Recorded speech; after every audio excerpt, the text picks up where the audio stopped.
আমি وعلى একটুখানি آله কথা বলতে চাই। আসসালামু জি আলাইকুম। জি শেষ করেন আর এই যে তারপরে শুরু আমি করেন। রিসেন্টলি ঢাকা থেকে আসছি, ঢাকাতেও গেছিলাম। والسلام على رسول الله وعلى آله ومن والاه وبعد. سبحانك لا علم لنا إلا ما علمتنا إنك أنت العليم الحكيم. رب اشرح لي صدري ويسر لي أمري واحلل عقدة من لساني يفقهوا قولي. اللهم علمنا ما ينفعنا وانفعنا بما علمتنا وزدنا علما نافعا. الحمد لله. আমরা সূরাতুল বাকারা এর 233 নম্বর আয়াত আলোচনা করতেছিলাম। গত সপ্তাহে আমরা অনুবাদ শেষ করেছি। এখানে এই আয়াতের সাথে সম্পৃক্ত অনেকগুলো মাসলা আছে। বিশেষ করে এখানে আল্লাহ তাআলা যে বলছেন ওয়াল ওয়ালিদাতু ইরদিউনা আওলাদাহুন্না, এই যে মায়েদের কথা বলা হয়েছে, মায়েরা দুধ পান করাবে। মা বলতে কোন কোন সব ধরনের মা, নাকি শুধুমাত্র তালাকপ্রাপ্ত নারীদেরকে বোঝানো হয়েছে? এটা একটা প্রশ্ন। দ্বিতীয়ত প্রশ্ন হলো যে মায়ের জন্য সন্তানকে দুধ পান করানো তার জন্য ওয়াজিব কিনা, নাকি অপশনাল। 3 নম্বর প্রশ্ন হলো যে দুধ পান করানোর কারণে যে হারাম সাব্যস্ত হবে, মাহরাম সাব্যস্ত হবে, সেটা কত সময় পর্যন্ত, কত বছর পর্যন্ত বয়স পর্যন্ত দুধ পান করালে সেটা সাব্যস্ত হবে, এবং কতবার দুধ পান করাতে হবে, কতবার মিনিমাম কতবার দুধ পান করালে তার জন্য মাহরাম সাব্যস্ত হবে। তারপরে প্রশ্ন হলো যে মাহরাম সাব্যস্ত হওয়ার জন্য কি কি শর্ত আছে। মানে দুধ পান রেদাত তথা দুধ পান কারণে যে সকল মাহরাম সাব্যস্ত হয় সেটার জন্য কি কি শর্ত আছে। এর সাথে সম্পৃক্ত প্রশ্ন হলো যে যদি কেউ, কোনো মহিলা, তার কোনো গর্ভে কোনো সন্তান নাই, তার কোনো আদৌ তার সন্তান হওয়ার সম্ভাবনা নেই, সেক্ষেত্রে যদি কোনো এক্সটার্নাল হরমোন পুশ করে তার দুধ আনা হয়, সেই দুধ যদি কোনো সন্তান খায়, তার মাধ্যমে এই দুধ তো সন্তান সাব্যস্ত হবে কিনা। তারপরে হলো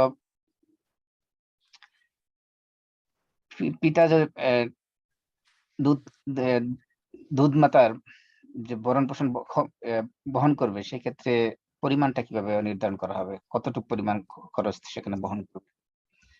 তারপর আলাল ওয়ারিসি মিসলু যালিক, আল্লাহ তাআলা বলেছেন যে ওয়ারিসদের জন্য অনুরূপ দায়িত্ব পড়তে হবে। ওয়ারিস বলতে কাদেরকে বোঝানো হয়েছে। তারপরে প্রশ্ন হলো যে আপনার অ্যাডাল্ট পারসন যদি কেউ দুধ পান করে, বড় মানুষ, বয়স্ক মানুষ, সেই ক্ষেত্রে হারাম সাব্যস্ত হবে কিনা। তারপরে প্রশ্ন হলো যে দুধ মা, দুধ বোন, দুধ ভাই, এদেরকে যাকাত দেওয়া যাবে কিনা। যেহেতু আমরা জানি যে সাধারণত পিতা মাতাকে এবং ভাই বোনদেরকে, যাদের ভরণ পোষণ করা আবশ্যক, তাদেরকে তো যাকাত দেওয়া যায় না, কিন্তু দুধ মায়ের ক্ষেত্রে দেওয়া যাবে কিনা, যে একটা প্রশ্ন। তারপরে এই দুধ সম্পর্কের কারণে, দুধের এই আত্মীয়তার অন্যান্য যে সম্পর্ক, সেগুলো প্রতিষ্ঠা হবে কিনা, নাকি শুধুমাত্র মাহারাম সাব্যস্ত হবে, অন্যান্য যে বিধিবিধান সেগুলো সাব্যস্ত হবে না, এরকম কিনা। তারপরে প্রশ্ন হলো যে যদি কেউ 2 বছর, যে আল্লাহ তাআলা বলছেন 2 বছর দুধ পান, পরিপূর্ণ 2 বছর দুধ পান করবে, 2 বছরের অধিক যদি কেউ দুধ পান করে, বা 2 বছরের কম যদি দুধ পান করে, সেটার হুকুম কি হবে। তারপর প্রশ্ন হলো যে আপনার সাধারণত আমরা যেটা জানি যে ছেলের বউ, অর্থাৎ কোন পুরুষ যদি তার ছেলেকে বিয়ে করে, তার ছেলের যে বউ হবে, ছেলের বউ তার জন্য মাহারাম, অর্থাৎ ছেলের বউ সাথে সে দেখা দিতে পারবে, ছেলের বউ তার শ্বশুরকে দেখা দিতে পারবে। কিন্তু এমন যদি হয় যে আহ দুধ সম্পর্কের কারণে কি হয়েছে, ছেলের বউ হয়েছে, এই ক্ষেত্রে আহ তার ওই শ্বশুরের সাথে ওই ছেলের বউ দেখা দিতে পারবে। এরকম অনেক ধরনের প্রশ্ন আছে। আমরা এখানে প্রায় 10-12টা প্রশ্ন, 12-13টা প্রশ্ন নিয়েছি। এগুলো সংক্ষিপ্ত ইনশাআল্লাহ আজকে আলোচনা করার চেষ্টা করবো ইনশাআল্লাহ। আলোচনা যাওয়ার আগে যেটা বলতে চাচ্ছিলাম, সেটা হচ্ছে আমরা এই সূরা বাকারা নিয়ে এত লম্বা আলোচনা করতেছি। অনেকে হয়তো বলতে পারেন যে সূরা বাকারার উপরে অনেক সময় ব্যয় করতেছি আমরা, এটা কারণটা কি? কারণটা এটা আমার কথা না, আল্লাহ রাসূল সাল্লাল্লাহু আলাইহি ওয়াসাল্লাম বলেছেন যে, আল্লাহ রাসূল বলেছেন যে ইকরাউল কুরআন ফাইন্নাহু ইয়াতি ইয়াউমাল কিয়ামাতি শাফিআন লিআসহাবিহি। মুসলিমের হাদিস, আবু উমামা আল বাহিলি থেকে হাদিস। আল্লাহ রাসূল বলেছেন যে তোমরা কোরআন পড়ো, কারণ কোরআন কিয়ামতের দিন তার পাঠকের জন্য শাফায়াতকারী হিসেবে আসবে। এবং বলছেন আল্লাহ রাসূল বলছেন যে তোমরা উজ্জ্বল দুটি সূরা, সূরা বাকারা এবং সূরা আলে ইমরান, এই দুটো তোমরা পড়ো।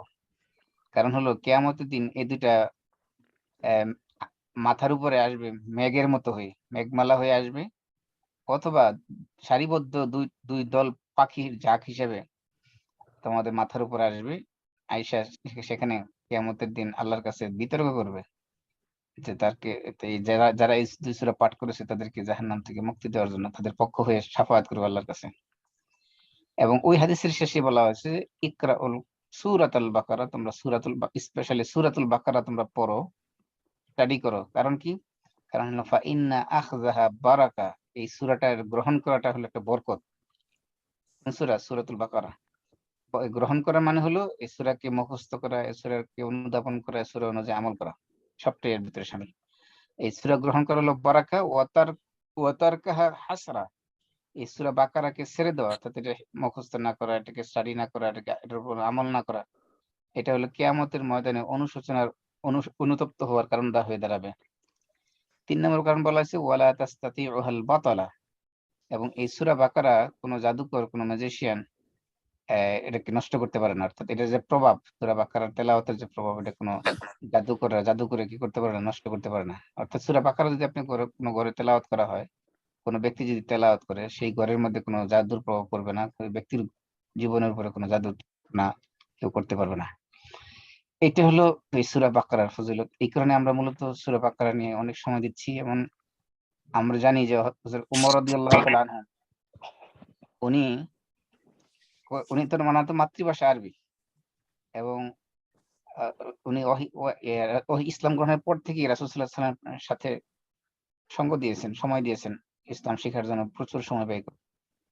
ওনার মাতৃভাষা আরবি হওয়া সত্ত্বেও, কোরআনের হাফেজ হওয়া সত্ত্বেও, উনি 10 বছর সময় নিয়েছেন এই সূরা বাকারা স্টাডি করার জন্য। কত বছর? 10 বছর। 10 মাস না, 10 বছর। হুম। এবং 10 বছর সময় নিয়ে যেদিন তিনি সূরা বাকারা শেষ করেছেন স্টাডি করা, সেদিন তিনি একটা উট জবাই করে একটা ফিস্ট দিয়েছেন বড় ধরনের, শুকরিয়া স্বরূপ যে উনি সূরা বাকারা শেষ করতে পেরেছেন। এই জন্য আমরা তো 10 বছর 10 মাসও তো এখনো শেষ করিনি সূরা বাকারার, তাই না? সেই জি। হিসেবে আমরা সূরা বাকারার হক এখনো আদায় করিনি। যাই হোক, তাহলে আমরা আবার সরাসরি আলোচনা চলে আসি। তো আমরা আলোচনা শুরু করার আগে, মাসালাগুলো শুরু করার আগে আয়াতের অর্থটা আরেকবার একটু দেখে নিই সংক্ষিপ্ত আকারে, তাহলে আর একটু ক্লিয়ার হবে আমাদের কাছে বিষয়টা। আল্লাহ রাব্বুল আলামিন বলছেন ওয়াল ওয়ালিদাত, মায়েরা কি করবে, ইউরদি'না আওলাদুহুন্না, তাদের সন্তানদেরকে উৎপাদন করাবে, হাওলাইনি কামিলাইনি, পরিপূর্ণ 2 মাস, সরি 2 বছর। লিমান আরাদা আন ইউতিম্মা রাদা, যে দুধপানকে পরিপূর্ণ করতে চায়, অর্থাৎ সন্তানকে দুধপান করানো পরিপূর্ণ যে করতে চায়, সে পরিপূর্ণ 2 বছর কি করবে, সন্তানদেরকে দুধপান করাবে। ওয়া আলাল মাউলুদি লাহু রিজকুহুন্না ওয়া কিসওয়াতুহুন্না বিল মারুফ, মাউলুদি লাহু মানে সন্তান যার জন্য, অর্থাৎ পিতা, এই পিতার দায়িত্ব হলো কি, রিজকুহুন্না, অর্থাৎ ওই সন্তানের যে যে দুধ পান করাবে যে মা, তার বরণ রিজকের ব্যবস্থা করবে, ওয়া কিসওয়াতুহুন্না, এবং তার পোশাকের ব্যবস্থা করবে, বিল মারুফ, ন্যায়সঙ্গত ভাবে, অর্থাৎ তার সামর্থ্য অনুযায়ী উত্তম পন্থায় আর কি। সেটা লা তুকাল্লাফু নাফসুন ইল্লা উসহা, আল্লাহ তাআলা কি করেন না, কোনো ব্যক্তিকে, কোনো প্রাণকে তার সামর্থ্যের অতিরিক্ত দায়িত্ব চাপিয়ে দেন না। লা তুদাররা ওয়ালিদাতুন বিওয়ালাদিহা, এই মাকে সন্তানের কারণে তাকে ক্ষতিগ্রস্ত করা যাবে না। ওয়ালা মাউলুদুন লাহু বিওয়ালাদিহি, এবং পিতাকেও সন্তানের কারণে কি করা যাবে না, কোনো ক্ষতিগ্রস্ত করা যাবে না। ওয়া আলাল ওয়ারিসি মিসলু যালিক, এবং তার ওয়ারিস যারা হবে, অর্থাৎ সন্তানের ওয়ারিস যারা হবে, তাদের উপরে অনুরূপ দায়িত্ব বর্তাবে। অর্থাৎ কি অনুরূপ দায়িত্ব বলতে, ওই পিতার উপরে যেরকম আহ, সন্তানের দুধ পান করাবে যে মায়েরা, তাদের ভরণ পোষণ দেওয়া, তাদের পোশাক দেওয়া, তাদের খাবার দেওয়া, পিতার উপর যেরকম দায়িত্ব ছিল, এই সন্তানের ওয়ারিস যারা হবে পিতারা বর্তমানে তাদের উপরে সেম দায়িত্ব বর্তাবে। ফাইন আরাদা ফিসালান আন তারাদিন মিনহুমা ওয়া তাশাউরিন, যদি স্বামী স্ত্রী উভয়ে ফিসাল করতে চায়, ফিসাল মানে দুধ ছাড়াই দিতে চায় সন্তানের, যেহেতু দুধ পানের মেয়াদ হলো 2 বছর, 2 বছরের আগে যদি দুধ পান ছাড়াই দিতে চায়, সেই ক্ষেত্রে সেটা করতে পারবে, ফিসাল করতে পারবে, অর্থাৎ দুধ ছাড়াই দিতে পারবে। শর্ত হলো 2টা। 1 নম্বর হলো আন তারাদিন মিনহুমা, উভয়ের, অর্থাৎ স্বামী স্ত্রী উভয়ের পরামর্শক্রমে হতে সন্তুষ্টিক্রমে হতে হবে। 2 নম্বর হলো তাশাউরিন, এবং পরামর্শ ভিত্তিতে হতে হবে। পরামর্শ এবং সন্তুষ্টি এই দুইটা শর্ত দেওয়া হয়েছে। 2 শর্তের যদি মিট করা যায় তাহলে কি করতে পারবে, দুধ ছাড়া অন্য অন্য দাইমা নিয়োগ করতে পারবে, বা দুধ মা নিয়োগ করতে পারবে, দাত্রী নিযুক্ত করতে পারবে। ফালা জুনাহা আলাইহিমা, তাহলে এই ক্ষেত্রে কি এই দুটো শর্ত যদি পাওয়া যায় তাহলে তাদের এই দুধ ছাড়া দেওয়াতে কোনো গুনাহ নেই, বা গুনাহ নেই, বা অপরাধ নেই, কোনো সমস্যা নেই। তারপর আল্লাহ বলেছেন ওয়াইন আরাদতুম আন তাস্তারদিউ আওলাদাকুম, যদি তোমরা কি করো তোমাদের সন্তানদের জন্য দুধ মা বা দাত্রী নিযুক্ত করতে চাও, ফালা জুনাহা আলাইকুম, তাহলে তোমাদের জন্য কোনো গুনাহ নেই দাত্রী নিযুক্ত করার মধ্যে। ইজা সাল্লামতুম মা আতাইতুম বিল মারুফ, তোমরা তাদেরকে পারিশ্রমিক দেওয়ার জন্য যা নির্ধারণ করেছে সেটা যদি সঠিকভাবে আদায় করে দাও, তাহলে তোমাদের এই দাত্রী নিয়োগ করার মধ্যে কোনো সমস্যা নেই। ওয়াত্তাকুল্লাহ, তোমরা আল্লাহকে ভয় করো, ওয়া আলামু আন্নাল্লাহা বিমা তা'মালুন ওয়াসির, আর জেনে রাখো তোমরা যা কিছু করো আল্লাহ সেই সম্পর্কে খবর রাখেন। এবার আসি আমরা প্রথম আলোচনাতে, যে আল্লাহ তাআলা প্রথম শব্দ বলেছেন ওয়াল ওয়ালিদাত, ওয়ালিদাত মানে মায়েরা। এখন মায়েরা বলতে কারা? সব ধরনের মায়েরা উদ্দেশ্য কিনা, নাকি শুধুমাত্র তালাকপ্রাপ্ত নারীরা উদ্দেশ্য? অনেক মুফাসসির কেরাম, বিশেষ করে তাবিঈদের মধ্যে মুজাহিদ, দাহহাক এবং সুদ্দী, ওনারা বলেছেন যেহেতু আগের আয়াতগুলো তালাকের সাথে সম্পৃক্ত আলোচনা, এখানে ওয়ালিদাত বলতে তালাকপ্রাপ্ত নারীদেরকে উদ্দেশ্য করে বলা হয়েছে। কিন্তু অধিকাংশ মুফাসসির কেরামের বক্তব্য হলো যে না, এখানে আয়াতের মধ্যে শুধুমাত্র তালাকপ্রাপ্ত নারীদেরকে বলা হয় নাই, সমস্ত মায়েদেরকে উদ্দেশ্য করে কি বলা হয়েছে, বলা হয়েছে। এটা সে বিবাহিত নারী হোক অথবা তালাকপ্রাপ্ত নারী হোক, সবাইকে এখানে উদ্দেশ্য করা হয়েছে। এবং এটা কি প্রসিদ্ধ মুফাসসির আবু হাইয়ান আল আন্দালুসি তার বিখ্যাত তাফসির আল বাহরুল মুহিতের মধ্যে এটাকে অগ্রাধিকার দিয়েছেন দ্বিতীয় মাত্রাকে। অর্থাৎ এই আয়াতের মধ্যে ওয়ালিদাত বলতে শুধুমাত্র তালাকপ্রাপ্ত নারীদেরকে উদ্দেশ্য না, বরং সমস্ত মায়ের নারীদেরকে কি করা হয়েছে, মাদেরকে উদ্দেশ্য করা হয়েছে। 2 নম্বর প্রশ্ন ছিল আমাদের যে দুধ পান করানো এটা মায়ের উপর আবশ্যক কিনা, ওয়াজিব কিনা। ইমাম মালিকের মতে এই আয়াতের মধ্যে শুধুমাত্র দুধ পান করানো মায়েদের উপর আবশ্যক করে দেওয়া হয়েছে, যেহেতু আল্লাহ বলছেন ওয়াল ওয়ালিদাত ইউরদি'না আওলাদাহুন্না, যে মায়েরা তাদের সন্তানদেরকে দুধ পান করাবে। এই যে করাবে, এটা যদিও এটা খবর, এখানে ইম্পারেটিভ আদেশসূচক কোনো শব্দ এখানে নাই, কিন্তু এই খবরের ভিতরে কি আছে, একটা আদেশ আছে। এই জন্য ইমাম মালিকের মতে এখানে মায়ের উপর সন্তানকে দুধ পান করানো আবশ্যক 3 অবস্থায়। 1 নম্বরে যদি মা যতক্ষণ তার স্বামীর অধীনে থাকবে, অর্থাৎ তালাক হয় নাই, এই অবস্থায় তার জন্য সন্তান থাকলে সন্তানকে দুধ পান করানো তার জন্য আবশ্যক। 2 নম্বরে যদি এমন হয় যে সন্তান মায়ের দুধ ছাড়া অন্য কোনো দুধ খাইতে রাজি না হয়, অন্য কোনো নারীর দুধ পান করতে যদি সম্মত না হয় সন্তান, সেই ক্ষেত্রে তার আপন মায়ের দুধ পান করানো ওয়াজিব হয়ে যাবে। 3 নম্বর বলা হয়েছে যদি পিতা অনুপস্থিত থাকে, অর্থাৎ পিতার অবর্তমানে মায়ের উপর দায়িত্ব বর্তাবে তার সন্তানকে দুধ পান করানো। এটা ইমাম মালিকের বক্তব্য শুধুমাত্র। কিন্তু অন্যান্য যত মাযহাব আছে, হানাফি মাযহাব থেকে শুরু করে হানাফি, শাফি এবং হাম্বলি, সমস্ত মাযহাব অর্থাৎ জমহুর মেজরিটি স্কলারদের বক্তব্য হলো যে না, মায়ের উপরে কোনো অবস্থাতেই দুধ পান করানো এটা ওয়াজিব নয়, আবশ্যক নয়, এটা হলো তার জন্য মুস্তাহাব, একটা মানদুব কাজ। কারণ হলো সূরা তালাকের 6 নম্বর আয়াতে আল্লাহ রাব্বুল আলামিন বলতেছেন ওয়া ইন তাআসারতুম ফাসাতুরদিউ লাহু উখরা, অর্থাৎ স্বামী স্ত্রী উভয় যদি কি হয়, ডিসকাশন করার পরে পরস্পর সম্মত না হতে পারে, অর্থাৎ একজন আরেকজনের উপর কঠোরতা চাপিয়ে দেয়, কেউ রাজি হচ্ছে না, কেউ কারো কন্ডিশনে রাজি হচ্ছে না। ফর এক্সাম্পল, যে স্বামী চাচ্ছে যে বিনা পারিশ্রমিকে স্ত্রী কি করবে, দুধ পান করবে, স্ত্রী চাচ্ছে না, পারিশ্রমিক না দিলে আমি দুধ পান করাবো না।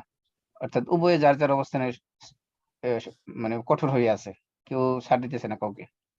আল্লাহ তাআলা বলতেছেন সূরা তালাকের 6 নম্বর আয়াতে ফাসাতুরদিউ লাহু উখরা, এই ক্ষেত্রে দ্বিতীয় কোনো মানে অন্য কোনো দাত্রী দুধমাতা তাকে কি করবে, তাকে সন্তানকে দুধ পান করাবে।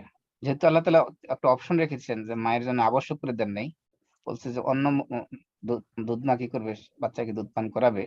সেই জন্য অধিকাংশ ওলামায়ে কেরামের বক্তব্য হলো সন্তানকে দুধ পান করানো এটা মায়ের উপর ওয়াজিব নয়, এটা তার জন্য মুস্তাহাব বা মানদুব, এটা ভলান্টারি কাজ।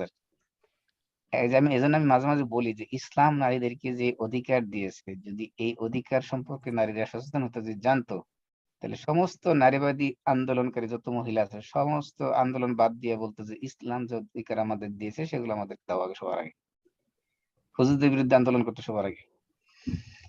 আল্লাহ তাআলা দেখেন নারীদেরকে সন্তানকে দুধ পান করাটাও আবশ্যক করে নেই, কম্পালসারি করে নেই। এমনকি কোনো নারী যদি ইচ্ছে করে তার স্বামীর সন্তানকে দুধ, যেহেতু সন্তানটা হলো স্বামীর, কোনো নারী যদি দাবি করে যে আমি আমার স্বামীর কাছ থেকে দুধ পান করার বিনিময় নিব, পারিশ্রমিক নিব, সে এটা দাবি করতে পারবে, এটা তার অধিকার আছে।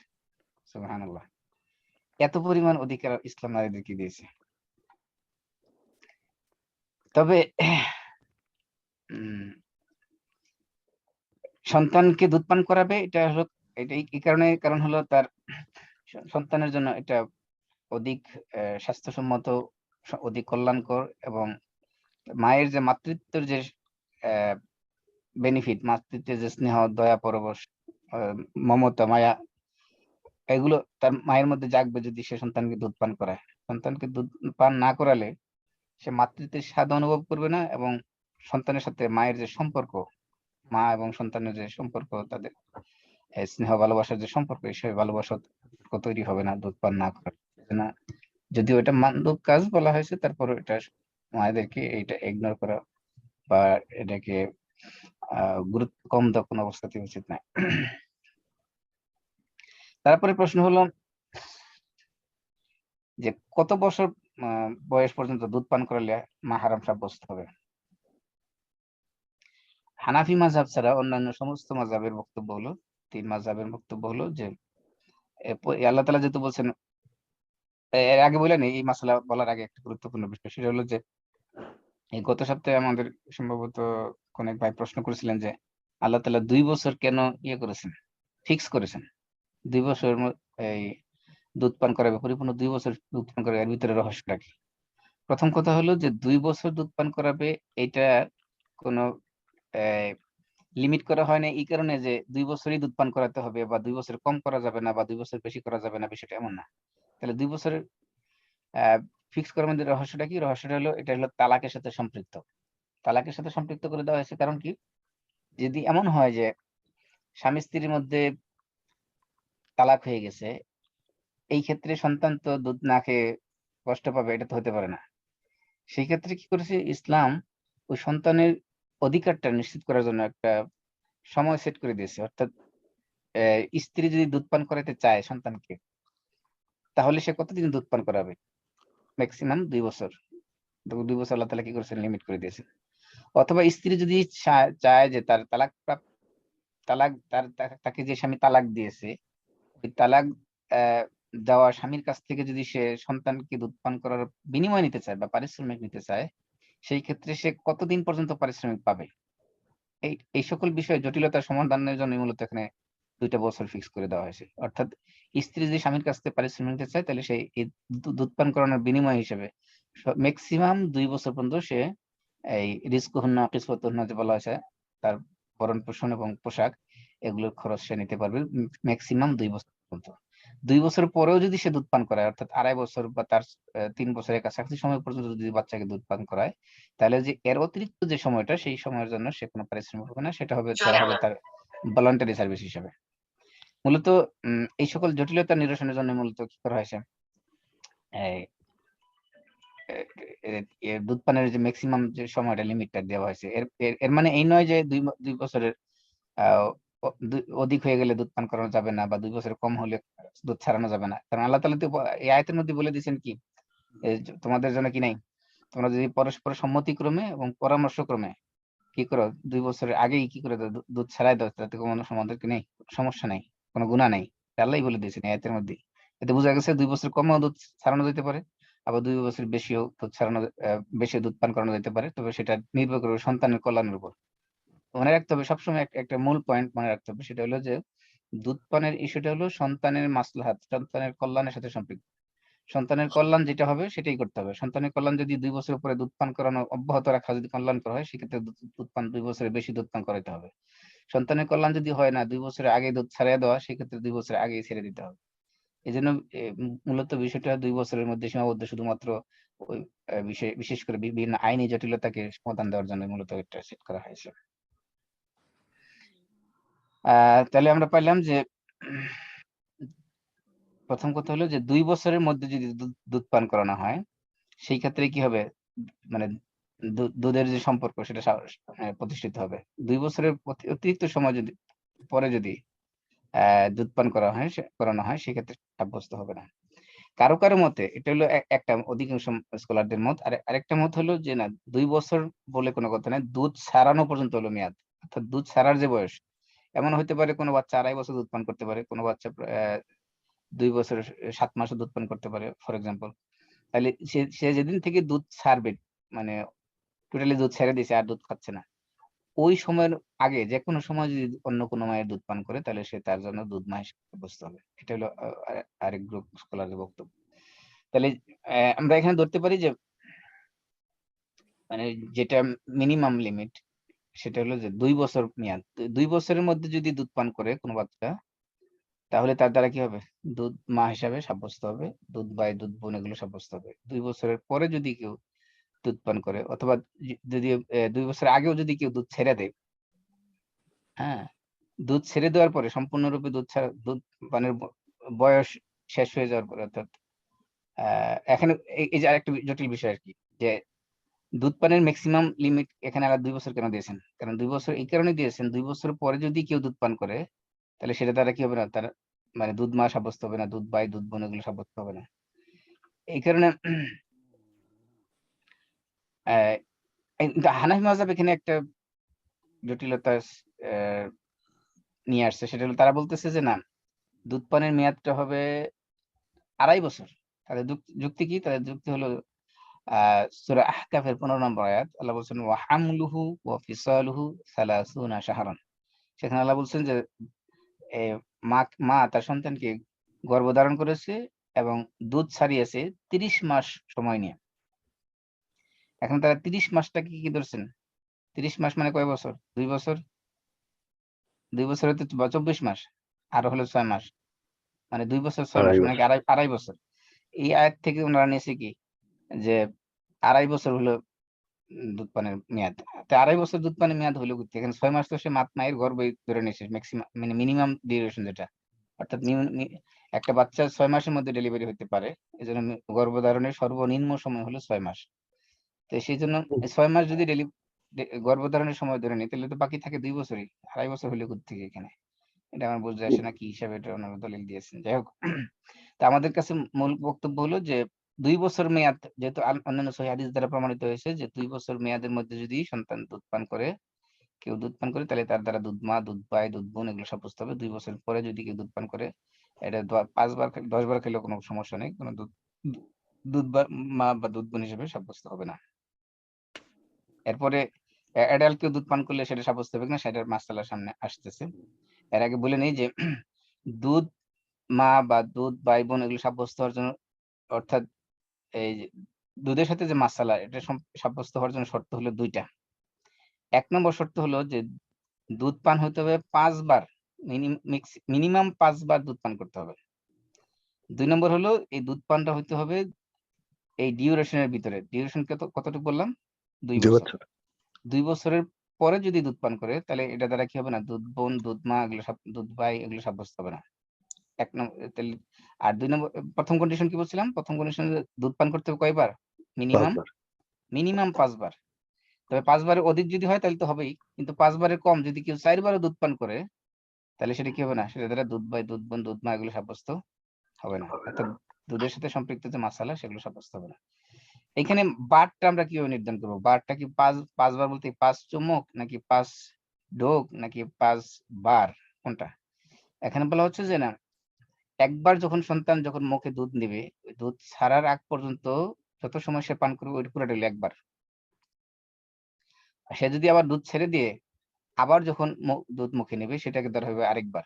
এরকম 5 বার, মিনিমাম 5 বার যদি দুধ পান করে সেটা দ্বারা কি হবে, দুধ পান সাব্যস্ত হবে। আরেকটা বিষয় এখানে জটিল বিষয়, সেটা হলো যে দুধ পান করার জন্য মানে দুধ মা বা এই দুধ ভাই বোন সাব্যস্ত হওয়ার জন্য দুধ মুখে নিয়ে খাওয়া এটা আবশ্যক না।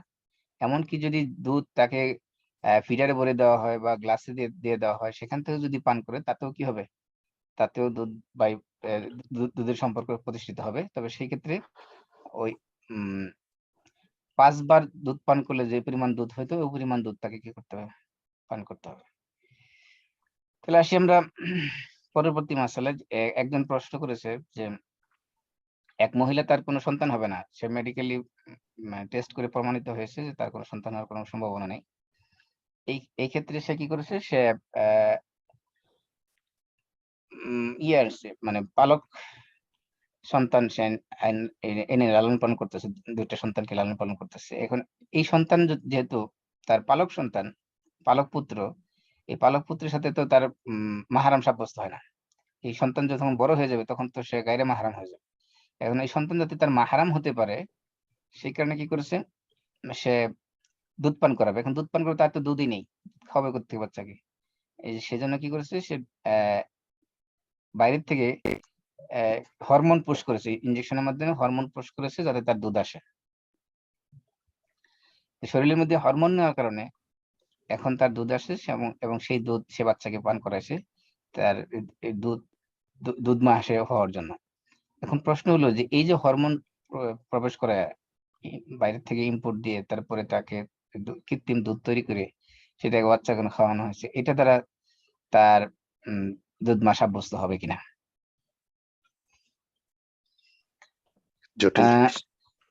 এখন আমরা যে আগে যে শর্ত বলছিলাম, কয়টা শর্ত বলছিলাম দুধের সম্পর্ক তৈরি হওয়ার জন্য? 2টা শর্ত।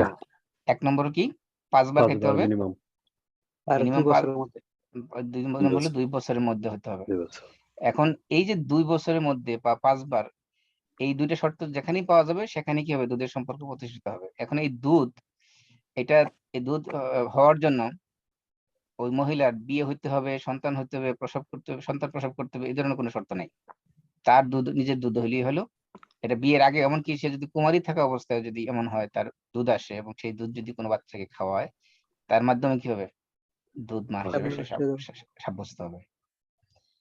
এই জন্য এই কৃত্রিম হরমোন দিয়ে যদি কোনো দুধ আসে, সেই ক্ষেত্রে যদি দুধ পান করে সেই ক্ষেত্রে কি হবে, এই দুধ এস্টাবলিশ হবে। তার পরবর্তী প্রশ্ন আমাদের ছিল যে এই যে পিতার উপর, যে পিতা যেহেতু সন্তানের মালিকানা কার, মায়ের নাম পিতার, তাহলে যেহেতু মালিকানা যেহেতু পিতার, ভরণ পোষণ দায়িত্ব কার? দায়িত্ব পিতার। এখন পিতা যে ভরণ পোষণ দিবে, মনে করেন ফর এক্সাম্পল তালাক হয়ে গেল, তালাক হয়ে গেছে, বায়ান তালাক, একবারে টোটালি 3 তালাক হয়ে গেছে। এখন তালাক হয়ে গেলে তো স্ত্রীর উপর সন্তানের দুধ পান করার দায়িত্ব আছে নাকি নাই? না, নাই। এখন মনে করেন ছোট বাচ্চা আছে, 1 বছরের বা 1.5 বছরের বাচ্চা কোলে আছে, এই অবস্থায় তালাক দিয়ে দিছে, 3 তালাক, বায়ান তালাক। এখন তো এই যে মা, এই মায়ের উপর সন্তানকে দুধ পান করানো আবশ্যক কিনা? আবশ্যক না। প্রথম কথা হলো, আমরা আগেই বলেছি যে কোনো অবস্থাতেই আবশ্যক না। বিয়ের মধ্যে থাকাকালীন কিনা? আবশ্যক না, আবশ্যক না। এখন যেহেতু তালাক হয়ে গেছে, এখন তো কোনো আবশ্যকের প্রশ্নই আসে না। এখন প্রশ্ন কথা হলো যে মা যদি চায় যে না, এই মা যদি এই অবস্থায় দুধের শিশুকে ছেড়ে যায়, তাহলে মায়ের জন্য কষ্টকর হবে। এখন মা যদি চায় যে না, আমি আমার সন্তানকে দুধ পান করানোর জন্য অন্য কোনো রাত্রি মা নিযুক্ত করতে আমি দিব না, আমার সন্তানকে আমি দুধ পান করাবো, এই ক্ষেত্রে মাকে সর্বোচ্চ প্রেফারেন্স দেওয়া হবে। এবং এই ক্ষেত্রে মা যদি দুধ পান করাতে চায়, মানে বায়ান তালাক হওয়ার পরে, তাহলে মাকে ভরণ পোষণ দিবে কে? তার পিতা দিবে, সন্তানের পিতা দিবে। এই যে সন্তানের পিতা দিবে, এই খরচটা দিবে, এটার পরিমাণটা কে নির্ধারণ করবে, কিভাবে, কিসের ভিত্তিতে নির্ধারণ করা হবে, এটা নিয়ে হলো প্রশ্ন। এই যেখানে আল্লাহ তাআলা বলছেন না, এই আয়াতের মধ্যে বলছে লা তুকাল্লাফু নাফসুন ইল্লা উসআহা, আল্লাহ তাআলা কোনো নাফসকে, কোনো ব্যক্তিকে, কোনো প্রাণীকে কি করে না, কোনো দায়িত্ব দেন না তার সামর্থ্যের অধিক, তার সামর্থ্যের বাইরে।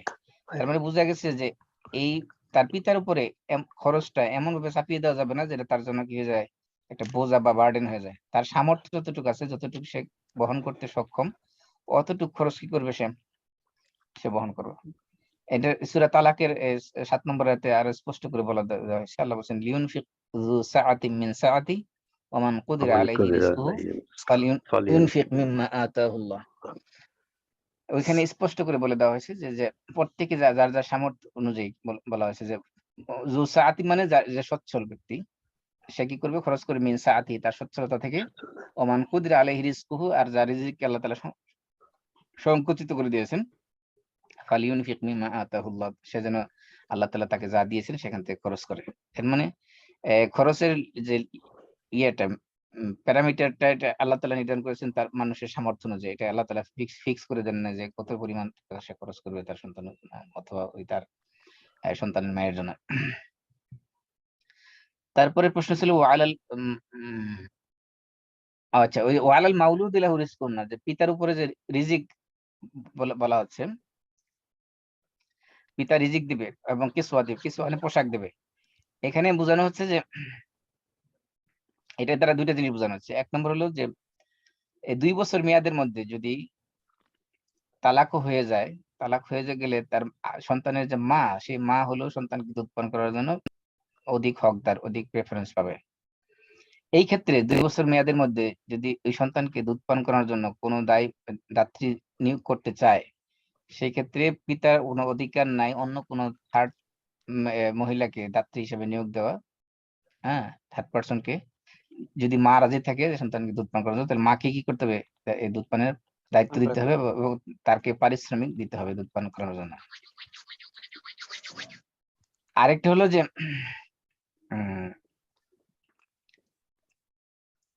পিতার হিসাবে দুধ পানের যে দায়িত্ব, মনে করেন যে স্ত্রী চাচ্ছে যে সন্তান সে নিয়ে যাবে, ফর এক্সাম্পল, এই ক্ষেত্রে তো স্বামী কি করতে হবে, ভরণ পোষণ দিতে হবে। সেই ভরণ পোষণের মেয়াদটা কত সময় পর্যন্ত দিবে, সে কন্টিনিউ করবে 2 বছর পর্যন্ত।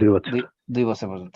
এই জন্য এই 2 বছর মূলত এই কারণে নির্ধারণ করা হয়েছে। আমি আগে বলেছি 2 বছরটা এটা কিনা দুধ পানের কোনো ম্যাক্সিমাম লিমিটও না, মিনিমাম লিমিটও না। এটা জাস্ট ওই যে আইনি জটিলতাগুলো সমাধান করার জন্য মূলত এটা ফিক্স করা হয়েছে। আর পরের প্রশ্ন হলো যে ওয়ালাল ওয়ারিস মিসলু যালিক, ওয়ারিস বলতে কাদেরকে বোঝানো হয়েছে? আমরা এটা বলেছিলাম গত আলোচনা অনুবাদ করার সময় বলছিলাম, ওয়ারিস বলতে এখানে কারো কারো মতে ওয়ারিস বলতে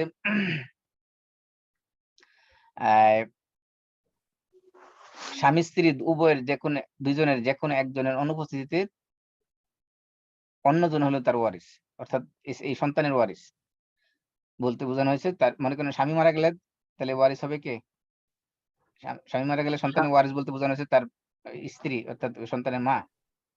আর যদি মা মারা যায় সেক্ষেত্রে ওয়ারিস বলতে কাকে বোঝানো হয়েছে? সন্তানের পিতা। এটা হলো একটা ব্যাখ্যা। আর আরেকজন আরেক শ্রেণীর মুফাসসিরিন কিরাম তারা ব্যাখ্যা করেছেন যে ওয়ারিস বলতে স্বামীর অবর্তমানে স্বামীর যত পুরুষ আত্মীয় স্বজন আছে তারা উদ্দেশ্য। মনে করেন বাপ যদি মারা যায়, বাপ মারা গেলে দায়িত্ব আসবে কার উপরে? দাদার উপরে। দাদা যদি না থাকে তাহলে চাচার উপরে। এরকম আর কি। চাচা যদি না থাকে তাহলে পুরুষ আত্মীয় যারা আছে, নিকট আত্মীয়, রক্ত সম্পর্ক, তাদেরকে উদ্দেশ্য করা হয়েছে। এই দুইটা ব্যাখ্যাই এখানে আছে। ওয়ারিস বলতে দুইটাই উদ্দেশ্য করা হয়েছে। আরেকটা জটিল মাসালা যেটা আমরা বলেছিলাম যে সবচেয়ে ডিবেটেবল মাসালা, এটা হলো যে অ্যাডাল্ট কোন পুরুষ, প্রাপ্তবয়স্ক, সে যদি কোনো নারী দুধ পান করে সেই ক্ষেত্রে মাহরাম সাব্যস্ত হবে কিনা। এবং এটা বিশেষ করে আপনার নাস্তিক পাড়ায় এটা নিয়ে খুব বেশি রং ডং লাগে, অনেক ধরনের বিকৃত কুরুচিপূর্ণ কথাবার্তা আলোচনা এগুলো হয়। আপনি বিশেষ করে মুক্তমনার ব্লগের এগুলো নিয়ে অনেক ধরনের লেখালেখি হয়। সেটা হলো যে একটা সহিহ হাদিস এবং অথেন্টিক হাদিস, মুসলিমের হাদিস, সেখানে বলা হয়েছে যে আবু হুযায়ফা একজন সাহাবী, প্রসিদ্ধ সাহাবী। আবু হুযায়ফার একজন গোলাম ছিল, তার নাম হলো সালেম। মুসলিমের 1453 নম্বর হাদিস। এই সালেম যেহেতু আবু হুযায়ফার গোলাম এবং গোলাম হিসেবে বাড়ির ভিতরে আসা যাওয়া করতো, কিন্তু তার মনিব যে আবু হুযায়ফা এটা পছন্দ করতো না। এই জন্য আবু হুযায়ফার স্ত্রী নাম হলো ইবনাতু সুহাইল, সোহাইলের মেয়ে আর কি। সোহাইল হলো তার আবু হুযায়ফার শ্বশুরের নাম। তো আবু হুযায়ফার স্ত্রী একবার রাসূলের কাছে আসছে, আয়েশা বলল যে ইয়া রাসূলুল্লাহ, সালেম তো এখন বালেগ হয়ে গেছে এবং মানে প্রাপ্তবয়স্ক হয়ে গেছে, মানুষ যা বুঝে সে তাও বুঝে, কিন্তু সালেম তো আমাদের ঘরে প্রবেশ করে, কিন্তু আমাদের এই ঘরে যে প্রবেশ করে এটা আমার স্বামী আবু হুযায়ফা সে এটা পছন্দ করে না, এবং তার চেহারার মধ্যে মলিনতা আমি দেখতে পাই এবং বুঝি যে সালেম কেন ঘরে প্রবেশ করে এটা সে পছন্দ করতেছে না। আর একটা লোক বাসায় যদি একটা চাকর থাকে, এই চাকর ঘরে প্রবেশ করবে না, তাহলে ওই বাসায় সে সার্ভিস দিবে কি হবে? এটা একটা জটিল সমস্যা কিনা? একটা বাসার চাকর সে বাসার ভিতরে প্রবেশ করতে পারবে না, তাহলে তার জন্য সার্ভিস দেওয়া অনেকটা ডিফিকাল্ট। কারণ সবসময় তো পুরুষ মানুষ ঘরে থাকে না। একটা চাকর তাকে বিভিন্ন সময় বিভিন্ন কাজে সব ঘরে যাতায়াত করতে হয়।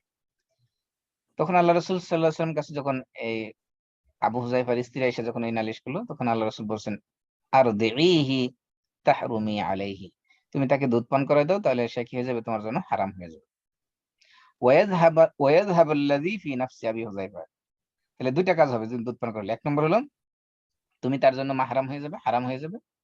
দুই নম্বর হলো যে আবু হুযায়ফার মনে যে যে ওই কষ্ট আছে, এই কষ্টটা কি হয়ে যাবে? দূর হয়ে যাবে। فرجعت فقالت إني قد أرضعته فذهب الذي في نفس أبي حذيفة। তখন এই আবু হুযায়ফার স্ত্রী বাসায় গেল, বাসায় যাওয়ার পরে তার যে গোলাম সালেমকে দুধ পান করালো, এবং দুধ পান করানোর পরে আবু হুযায়ফার মনের থেকে যে অসন্তুষ্টি ছিল সে চলে গেল। এখন মুসলিমে আরেক রিওয়ায়াতে আসছে যে আল্লাহ রাসূল যখন আবু হুযায়ফার স্ত্রীকে বললেন যে তুমি তাকে দুধ পান করে দাও, তখন আবু হুযায়ফার স্ত্রী বলছে ইন্নাহু যু লিহিয়াতিন, সে তো দাড়িওয়ালা পুরুষ, তাকে আমি কিভাবে দুধ পান করাবো? মানে সে দাড়িওয়ালা এই কারণে বুঝাইছে সে মানে প্রাপ্ত বয়স্ক বোঝানোর জন্য, মানে ছোট শিশু না, সে দাড়ি হয়ে গেছে, তার দাড়ি গজায় গেছে। ফাকালা, তখন রাসূল সাল্লাল্লাহু আলাইহি ওয়াসাল্লাম বললেন আরদিহি ইয়াযহাবু মা ফি ওয়াজহি আবি হুযায়ফা, তুমি আবু হুযায়ফার চেহারার মধ্যে যে মলিনতা দেখতে পেয়েছো, যে কষ্টের ছাপ দেখতে পেয়েছো, এটা দূর হয়ে যাবে, তুমি তাকে দুধ পান করে দাও। এখন প্রশ্ন হলো যে এই যে হাদিস, এই হাদিস মানে অথেন্টিসিটির ব্যাপারে কোনো বিন্দু পরিমাণ ডাউট নেই, সন্দেহ নেই। এখন প্রশ্ন হলো যে আবু হুযায়ফা একজন প্রাপ্তবয়স্ক গোলাম, একজন প্রাপ্তবয়স্ক ক্রীতদাস, সে কি তার সরি সালেম হলো একজন প্রাপ্তবয়স্ক ক্রীতদাস, এই প্রাপ্ত দাড়িওয়ালা, মানে একবার দাড়িওয়ালা বলার উদ্দেশ্য হলো বোঝানোর জন্য যে একদম অ্যাডাল্ট পারসন, তাকে তো সে সরাসরি দুধ পান করায় না, এটা তো নিশ্চিত। দুধ পান করাইছে হয়তো তাকে আহ কোনো গ্লাসে দিয়েছে বা কোনো পাত্রের মধ্যে দিয়েছে দুধ পান করার জন্য, সে সেখান থেকে পাত্র পান করেছে, এটা একটা বিষয়। দ্বিতীয় প্রশ্ন হলো যে এই যে বিধানটা, এই আবু হুযায়ফার গোলামের ক্ষেত্রে যে বিধানটা, এই বিধানটা কি এখনো প্রযোজ্য কিনা? এখনো কোনো অ্যাডাল্ট পুরুষ যদি দুধ পান করে কারো, সেই ক্ষেত্রে মাহরাম সাব্যস্ত হবে কি না? প্রথম কথা হলো যে অধিকাংশ স্কলারদের মতে এই যে আবু হুযায়ফার যে হাদিস এবং সালেমের সাথে সম্পৃক্ত যে হাদিস, এই হাদিসটা মানসুখ হয়ে গেছে। মানসুখ মানে এটা অ্যাব্রোগেটেড হয়ে গেছে, এটা রহিত হয়ে গেছে, এর বিধান প্রযোজ্য না। আবার যারা বলছে যে না, এই বিধান রহিত হয়ে যায় নাই, তাদের আবার দুটো যুক্তি আছে। এক নম্বর বলছে যে ওই বিধানটা শুধুমাত্র একমাত্র ওই সালেমের জন্য খাস ছিল, স্পেশাল ছিল, রাসূল সাল্লাল্লাহু আলাইহি ওয়াসাল্লাম স্পেশাল পারমিশন দিয়েছেন তাদের ফ্যামিলির ওই জটিলতা দূর করার জন্য। অন্য কারো ক্ষেত্রে সেম বিধান কি হবে না, প্রযোজ্য হবে না। এটা হলো একটা ব্যাখ্যা। আর ইমাম ইবনে তাইমিয়া, শাইখুল ইসলাম ইবনে তাইমিয়া, উনি বলছেন যে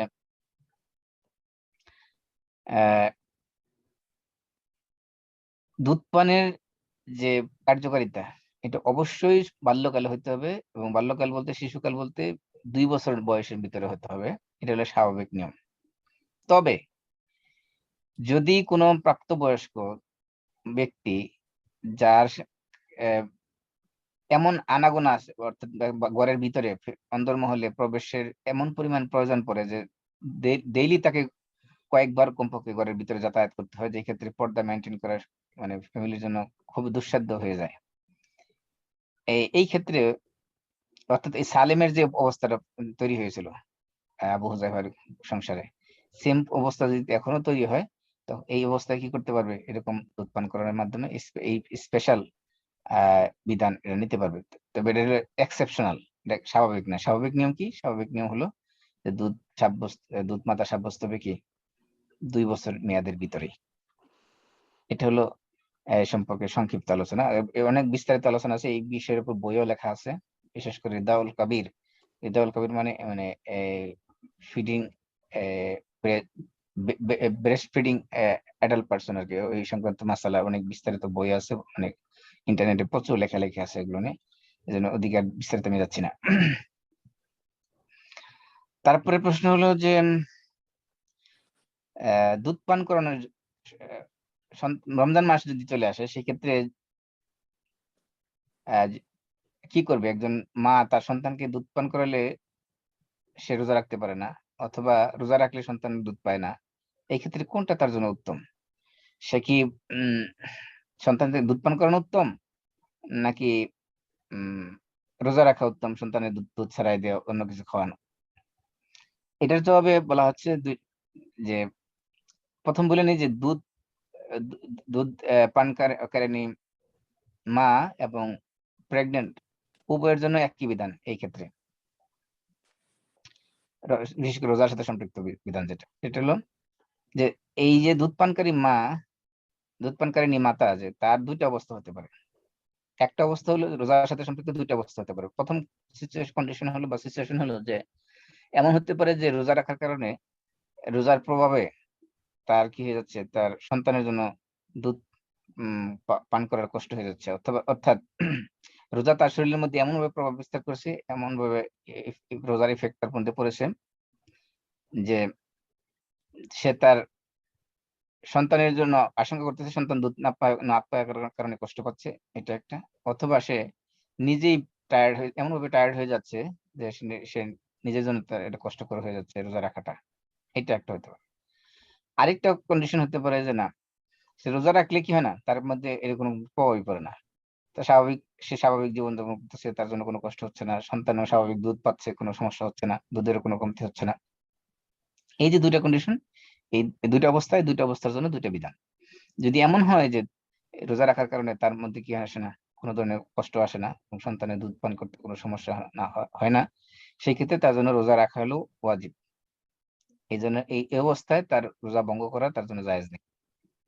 আর যদি দ্বিতীয় অবস্থায় পৌঁছে, দ্বিতীয় অবস্থা বলতে কি, যে সে রোজা রাখলে তার নিজের জীবনেরই আশঙ্কা আছে, তার এত কষ্ট হয় যে সে নিজেই মানে আশঙ্কাগ্রস্ত, তার নিজের শরীর স্বাস্থ্য নিয়ে, তার নিজের জান নিয়ে, অথবা তার সন্তানের এমন অবস্থায় দুধ না পাওয়ার কারণে সন্তানের অবস্থায় নাজুক অবস্থা হয়ে যাচ্ছে, এই অবস্থায় যদি হয়, তো এই ক্ষেত্রে তার জন্য উত্তম হলো রোজা ভেঙে ফেলা। রোজা ভেঙে ফেলবে পরবর্তী সময়, রমজান মাস চলে গেলে, অথবা পরবর্তী স্বাভাবিক যখন সময় আসবে, অথবা সন্তান যখন দুধ ছাড়াই দেবে, তখন সে কি করতে পারবে, সেগুলো আবার কাজা আদায় করে নেবে। তার মানে আবার এই জন্য এই অবস্থায় কেউ কেউ বলছে, যদি এমন হয় সন্তান যদি দুধ পান না করালে ক্ষতিগ্রস্ত হয়, সন্তানের স্বাস্থ্যের ঝুঁকির মধ্যে পড়ে, সেই ক্ষেত্রে তার জন্য রোজা ভেঙে ফেলা শুধুমাত্র জায়েজই না, বরং রোজা রাখাটা তার জন্য নিষিদ্ধ, হারাম। ওই অবস্থায় রোজা রাখালেও মায়ের জন্য হারাম, রোজা ভেঙে ফেলে তার জন্য ওয়াজিব। এই দুইটা অবস্থা মনে রাখতে হবে, কন্ডিশন। তারপরে আমরা প্রশ্ন বলছিলাম যে এই দুধ পান করার কারণে কি কি অধিকার প্রতিষ্ঠিত হবে, কিন্তু কি কি অধিকার সাব্যস্ত হবে বা প্রতিষ্ঠিত হবে, আর কি কি অধিকার প্রতিষ্ঠিত হবে না। প্রথম কথা হলো যে দুধ পানের কারণে শুধুমাত্র হরমাত মানে মাহারাম, যেটা আর কি মাহারাম সাব্যস্ত হবে। মাহারাম সাব্যস্ত মানে কি, অর্থাৎ যে দুধ দুধ মায়ের সাথে তার যে রিলেটিভ যারা আছে সবার সাথে কি হবে, মাহারাম সাব্যস্ত হবে। মনে করেন দুধ ভাই দুধ বোন, তাদের সাথে মাহারাম সাব্যস্ত হওয়ার কারণে তাদের সাথে কি হবে না, বিয়ে হবে না। বিয়ে হবে না। বিয়ে হবে না, এবং তারা কি করতে পারবে, একজন আরেকজনকে দেখতে পারবে। তো পর্দার বিধানটা শিথিল হয়ে যাবে। আর মাহরামের সাথে সম্পৃক্ত বিধান যেগুলো, মাহরামের সাথে সম্পৃক্ত বিধান মানে মাহরামের সাথে যতটুকু পর্দা অতটুকু পর্দা করলেই হবে। তো মাহরামের সাথে আরেকটা বিধান হলো যে সফরে যাওয়া, দেশের বাইরে কোথাও যেতে চাইলে তার সাথে মাহরামের সাথে সফরে যেতে পারবে। এই মাহরামের সাথে যে বিধানটা, এটা শুধুমাত্র সাব্যস্ত হবে কিসের মাধ্যমে, দুধ পানের মাধ্যমে। অন্যান্য যে আত্মীয়তার যে সম্পর্ক, মিরাসের যে সম্পর্ক, এমনকি এই ভরণ পোষণের যে সম্পর্ক, এমনকি আপনার হত্যার কেউ কাউকে হত্যা করলে যে দিয়াত দেওয়ার যে বিধান, এগুলো অন্য কোনো বিষয় এই দুধ সম্পর্কের সাথে কিনা সম্পৃক্ত না। তাহলে দুধের সাথে সম্পৃক্ত হলো কোনটা? শুধুমাত্র মাহরাম। মাহারামের সাথে সম্পৃক্ত যে মাসালাগুলো সেগুলো শুধু দুধের সাথে সম্পৃক্ত হবে। অর্থাৎ দুধ মায়ের সাথে, দুধ মায়ের যত আত্মীয় স্বজন আছে সবার সাথে শুধুমাত্র মাহারামের যে দিকটা, ওই দিকটা কি হবে? শুধুমাত্র সাব্যস্ত হবে, অন্যান্য কোনো ধরনের অধিকার কি হবে না? প্রতিষ্ঠিত হবে না। এই জন্য দুধ মা কি পাবে না? সম্পদের সন্তান মারা গেলে দুধ দুধ দুধ যে সন্তানকে দুধ পান করাইছে তার সম্পদের ওয়ারিস পাবে? তার সম্পদের ওয়ারিস পাবে না। এমনকি কোনো সন্তানকে যদি দুধ পান করায়, সেই মায়ের ভরণ পোষণ দেওয়া সন্তানের উপর কি আবশ্যক? আবশ্যক না। এমনকি যদি সন্তান যদি কাউকে হত্যা করে, হত্যার যে এই যে দিয়াত, ব্লাড মানি, এই ব্লাড মানি কি তার মায়ের উপর বা সন্তানের উপর দেওয়া কি ওয়াজিব? ওয়াজিব না। এমনকি বিয়ের যে অলি হওয়া, বিয়ের অলি হওয়ার দায়িত্ব কি করবে না? দুধ দুধের সম্পর্কের সাথে সম্পৃক্ত না। তার মানে একমাত্র এই মাহারাম হওয়া ছাড়া অন্য কোনো সম্পর্কই কি হবে না? এই দুধের সম্পর্কের সাথে সম্পৃক্ত হবে না। এই জন্য যদিও শরীয়তের বিধান হলো যে সন্তান হিসেবে তার মায়ের ভরণ পোষণের দায়িত্ব কার? সন্তানকে দিতে হবে। সন্তান যদি মানে আয় রোজগার করার সামর্থ্য থাকে, পিতার যদি সামর্থ্য না থাকে, সেই ক্ষেত্রে সন্তান কি করবে? তার মায়ের পিতা মাতার টেক কেয়ার করে ভরণ পোষণ দিবে, এটাই স্বাভাবিক। কিন্তু এমন যদি হয় যে তার দুধ মা আছে, দুধ মায়ের ভরণ পোষণ তার উপর দেওয়া কি ফরজ নাকি ফরজ না? না। অথবা দুধ ভাই দুধ বোন, তাদের ভরণ পোষণ দেওয়া তার উপর ফরজ নাকি ফরজ না? কোনোটাই ফরজ না। তার পিতা মাতার দুধ দুধ মায়ের বা দুধ বাপের ভরণ পোষণ দেওয়া তার উপর ফরজ না, দুধ ভাই বোন কারোর ভরণ পোষণ দেওয়া ফরজ না। এটার সাথে সম্পৃক্ত বিষয় হলো যদি এমন হয় যে দুধ মা বা দুধ ভাই বা দুধ বোন বা দুধ পিতা, দুধ পিতা মানে যে মহিলার দুধ পান করেছে তার স্বামী, এখন এদের কেউ যদি এমন হয় যে এরা এমন গরিব যে তারা জাকাত খাওয়ার উপযুক্ত, এই ক্ষেত্রে তাদেরকে জাকাত দেওয়া যাবে কিনা?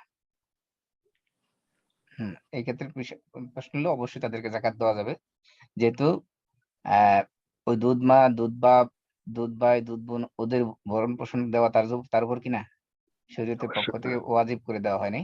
সেই কারণে তাদেরকে কি করতে পারবে? জাকাতের টাকা থেকে দেওয়া যাবে। কিন্তু যেই সকল আত্মীয় স্বজনের ভরণ পোষণের দেওয়া শরীয়ত আবশ্যক করেছে, ওয়াজিব করেছে, তাদের কাউকে কি করা যাবে না? জাকাত দেওয়া শরীয়তে জায়েজ নাই। যেহেতু দুধ ভাই, দুধ বোন, দুধ মা, দুধ পিতা, এদের কারোই ভরণ পোষণ নেওয়া সন্তানের উপর কিনা আবশ্যক না, শরীয়ত ফরজ করে নেয় বা ওয়াজিব করে নেয়। সেই কারণে তাদেরকে জাকাত দিলে কি হবে? এটা জায়েজ আছে, এতে কোনো সমস্যা নেই। তারপরে প্রশ্ন ছিল আমাদের যে 2 বছরের অধিক দুধ পান করলে জায়েজ আছে কিনা, অথবা 2 বছরের কম কেউ দুধ পান করতে চাইলে পারবে কিনা। এটা আমরা অলরেডি আলোচনা চলে আসছে।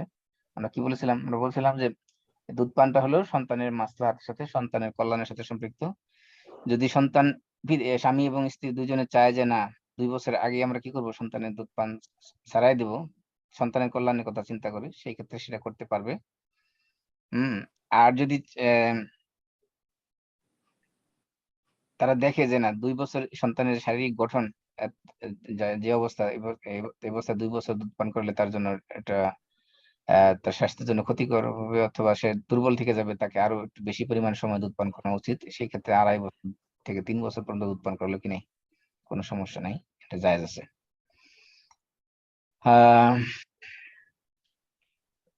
এখন প্রশ্ন হলো যে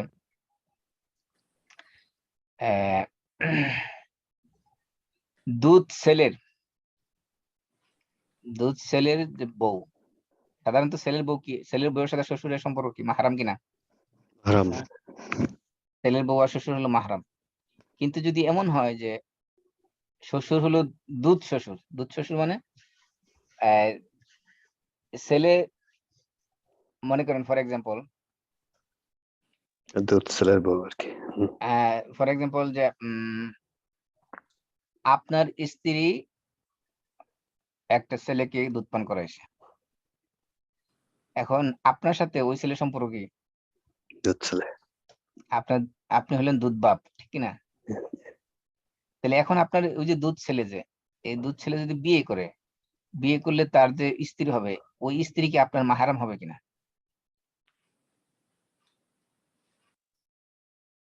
অর্থাৎ ওই স্ত্রীর সাথে, আপনার ছেলের স্ত্রীর সাথে আপনি দেখা করতে পারবেন না, ছেলের বউয়ের সাথে আপনি দেখা করতে পারবেন কিনা? শ্বশুর হিসেবে তো মাহরাম হবে। পারবো পারবো হ্যাঁ, তো পারবো, আগে যে বললেন। শ্বশুর যেহেতু মাহরাম হবে না। এখন প্রশ্ন হলো যে অধিকাংশ ওলামার বক্তব্য হলো যে ঔরজাত সন্তানের মতোই কি হবে, এই মাহরাম দুধ হবে। দুধ ছেলের ছেলেও কি ছেলের ছেলে বা ছেলের ওয়াইফ তারাও কি হবে, মাহরাম হবে। এটা হলো অধিকাংশ ওলামা কেরামের বক্তব্য। কিন্তু শাইখুল ইসলাম ইবনে তাইমিয়া এটা বিরোধিতা করেছেন। বিরোধিতা করছেন কারণটা কি? কারণটা হলো যে এই দুধের সম্পর্ক হলো শুধুমাত্র মাহারামের সাথে, কিন্তু দুধের সম্পর্ক বৈবাহিক সম্পর্কের সাথে না। এখানে একটা জটিল পয়েন্ট উনি নিয়ে আসছেন, সেটা হলো কি, মানে বৈবাহিক সম্পর্ক অর্থাৎ বৈবাহিক সম্পর্কের মাধ্যমে যে যে আত্মীয়তা তৈরি হয় সেটার সাথে দুধের সাথে সম্পর্ক না। উনি বুঝাতে চাচ্ছেন যে জিনিসটা, সেটা হলো যে আহ শ্বশুর এবং বউ এই দুইটার সাথে সম্পর্ক হলো বিবাহের সাথে সম্পৃক্ত, বৈবাহিক সম্পর্কের সাথে সম্পৃক্ত। এটার সাথে দুধের সাথে সম্পর্ক না। এখানে সম্পর্কটা কিসের? এটা বংশের সাথে সম্পৃক্ত না, আত্মীয়তা রক্তের সাথে সম্পর্ক না, এটা সম্পর্ক হলো বিবাহের সাথে সম্পর্ক। যেহেতু এটা বিবাহের সাথে সম্পৃক্ত, সেই কারণে এটা কি হবে না, এটা তারা তার মানে মাহরাম সাব্যস্ত মাহরাম হবে হবে না। না। কারণ হলো যদি রক্তের সম্পর্কের সাথে সম্পৃক্ত হতো তাহলে সেটা হতো। যেহেতু এখানে বিবাহের সাথে সম্পৃক্ত হওয়ার কারণে সেটা তারা কি হবে না, তার আহ মাহরাম সাব্যস্ত হবে না। তা যাই হোক, আমরা যদি ব্যাপকভাবে চিন্তা করি, অর্থাৎ ওয়াইড রেঞ্জে যদি নেই, তাহলে আমরা ধরতে পারি যে হ্যাঁ, এটাও মাহরাম হিসেবে ধরতে পারি, কোনো সমস্যা নাই। কারণ যেহেতু মেজরিটি স্কলার এটি বক্তব্য দিয়েছেন যে ঔরজাত সন্তানের মতোই পালক পুত্রের যে বউ, সেও কি হবে, সেও মাহরাম ধরা হবে। তাহলে আমরা এই আয়াতগুলো থেকে, মানে এই আয়াতগুলোর মধ্যে একটা আয়াতই, আয়াত থেকে অনেকগুলো বিধান আমরা পেলাম। প্রথমত আমরা জানলাম যে যেহেতু সন্তানের জন্য মায়ের দুধ হলো সবচেয়ে বেস্ট খাবার, এর চেয়ে উত্তম কোনো খাবার পৃথিবীতে আজ পর্যন্ত কেউ তৈরি করতে পারে নাই। এজন্য মায়ের জন্য যদিও শরীয়ত কি করেন, আবশ্যক করেন, ফরজ করে দেয় নাই সন্তানকে দুধ পান করানো, তারপরও মায়ের দায়িত্ব, মায়ের উচিত হলো সন্তানকে দুধ পান করানো। কারণ এর মাধ্যমে তার সন্তানের কল্যাণ হবে এবং তার সাথে সন্তানের একটা আহ গভীর মমত্ববোধ, আত্মিক সম্পর্ক এবং একটা স্নেহ মায়া মমতা তৈরি হবে। এই কারণে সন্তানকে দুধ পান করানো উচিত। 2 নম্বর হলো যে সন্তানকে দুধ পান করানো মায়ের উপর কখনো আবশ্যক না, ওয়াজিব নয়, এটা তার জন্য মুস্তাহাব, মানদুব। স্ত্রী যদি চায়, ইচ্ছা করলে তার স্বামীর কাছ থেকে কি করতে হবে, দুধ পান করানোর পারিশ্রমিক বা বিনিময় নিতে পারবে। তারপর আমরা বলছিলাম যে এই যে সন্তানের সম্পর্ক হবে পিতার সাথে, অর্থাৎ সন্তানের মালিকানা হবে পিতার, মায়ের সাথে সন্তানের মালিকানা হবে না কখনোই। এই জন্য সন্তানের ভরণ পোষণের দায় দায়িত্ব সবগুলো কার উপরে, পিতার উপরে বর্তাবে, মায়ের উপরে কোনো ভরণ পোষণের কোনো দায়িত্ব নেই।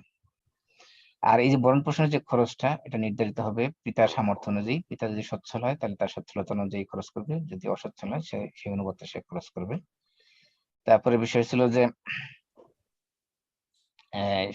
সন্তান যদি, শিশু সন্তান যদি তার অভিভাবক হারা হয়ে যায়, অর্থাৎ তার পিতা মারা যায় অথবা তার মায়ের তালাক হয়ে যায়, সন্তান যদি এমন হয়ে যায় যে সে পথের শিশু হয়ে গেছে, যাচ্ছে, তার কি টেক কেয়ার করার কেউ নাই, এই ক্ষেত্রে ইসলামের বিধান দিচ্ছে তার ওয়ারিস যারা হবে, অর্থাৎ তার পিতার বর্তমানে তার ওয়ারিস যারা হবে তাদের উপরে ওই পিতার জীবিত থাকতে যে দায়িত্বগুলো পিতার উপরে আসতো সেই সমপরিমাণ দায়িত্ব তার ওয়ারিস বহন করতে হবে। এটা ইসলাম ওয়াজিব করে দিয়েছেন।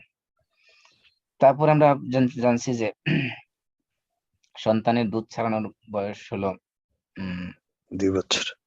2 বছর না, 2 বছর দুধ ছাড়ানোর বয়স না, এটা নির্ভর করে সন্তানের মাসলাহাতের উপর, সন্তানের কল্যাণের উপর। সন্তান যদি বেশি সময় দুধ পান করালে সন্তানের জন্য কল্যাণ করবে, বেশি করাতে পারবে। যদি 2 বছর কম সময় যদি সন্তানকে দুধ ছাড়াইতে চায়, সেই ক্ষেত্রে স্বামী স্ত্রী 2টা কন্ডিশনের ভিত্তিতে কি করতে পারবে, দুধ ছাড়াইতে পারবে। অথবা অন্য কোনো দুধ মাতা বা দাইমা দাত্রী যদি নিযুক্ত করতে চায়, দাত্রী নিযুক্ত করতে পারবে। তো শর্ত 2টা, উভয়ের পরামর্শ ক্রমে হতে হবে এবং উভয়ের কি হতে হবে? শুধু সন্তুষ্টি।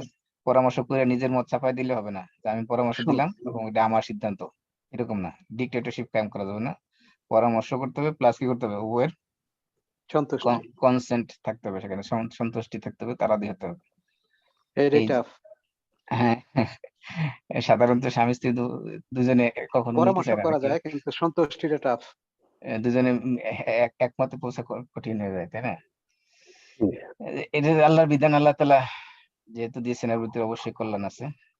তা আপনাদের আর এই যে আমি অবশ্য এই রেদাওয়াতের সাথে দুধের সাথে সম্পৃক্ত মাসালা আরো প্রায় কয়েকশো মাসালা আছে। আমি সেই সবগুলো মাসালা এখানে আনি নাই, কারণ হলো অনেক কিছু সব জানা দরকার নাই। যেগুলো জানা দরকার, বেসিক মৌলিক যেগুলো আছে সেগুলো আমি অলরেডি নিয়ে আসছি। তারপরে যদি আপনাদের কারো কোনো প্রশ্ন থাকে এই সংক্রান্ত, আপনারা প্রশ্ন করতে পারেন। আমার মনে হয় জিস্ট গুলো কভার হয়ে গেছে। জি, যে প্রশ্নটা হলো যে মানে দুধ মা সম্পর্ক হওয়ার জন্য যে দুইটা দিয়েছেন, একটা হলো যে 2 বছরের মধ্যে হতে হবে, আর হলো যে 5 বার হতে হবে। হুম এখন যে প্রাপ্তবয়স্কের যে যেটা ওই আবু হুজাইফা সালেমের যেটা, সেখানে বা এই প্রাপ্তবয়স্কের ক্ষেত্রে এরকম 5 বারের কোনো ব্যাপার নাই মনে হয় নাকি? সেম 5 বারের ব্যাপার আছে, সব জায়গায় সব ক্ষেত্রে 5 বারের নিয়ম আছে।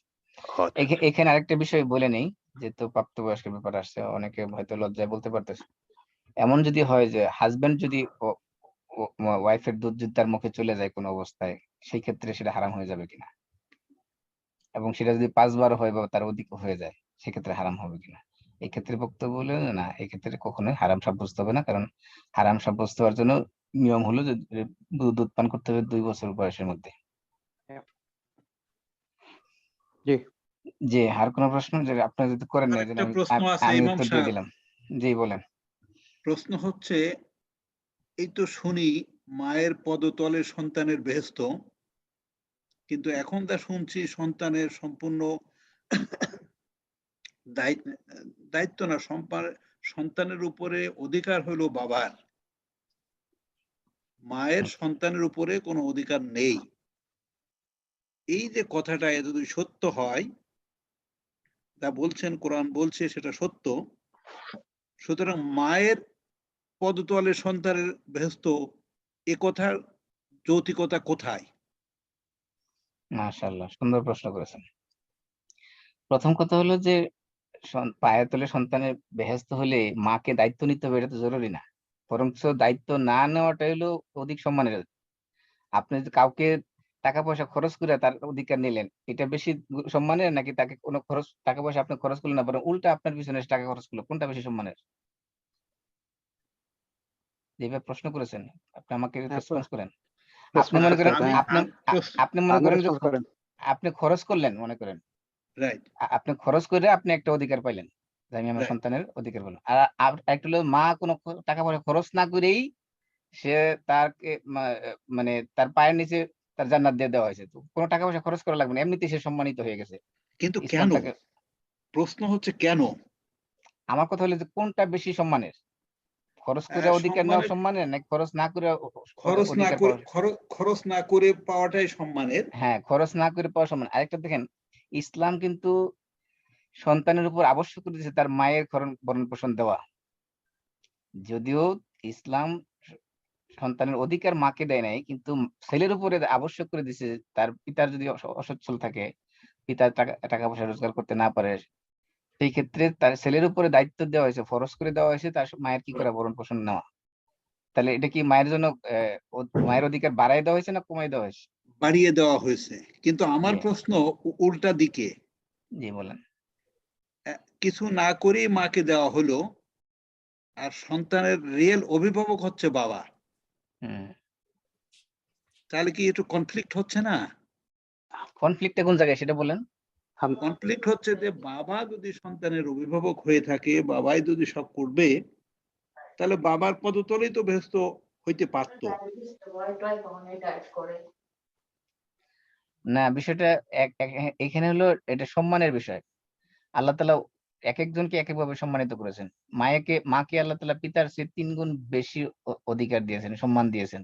আল্লাহ রাসূল সাল্লাল্লাহু আলাইহি ওয়াসাল্লামের কাছে এসে এক সাহাবী প্রশ্ন, ইয়া রাসূলুল্লাহ, মান আহাক্কুন নাসি বিহুসনি সাহাবাতি, যে আমার সাহচর্য, আমার উত্তম আচরণ পাওয়ার অধিক হকদার কে?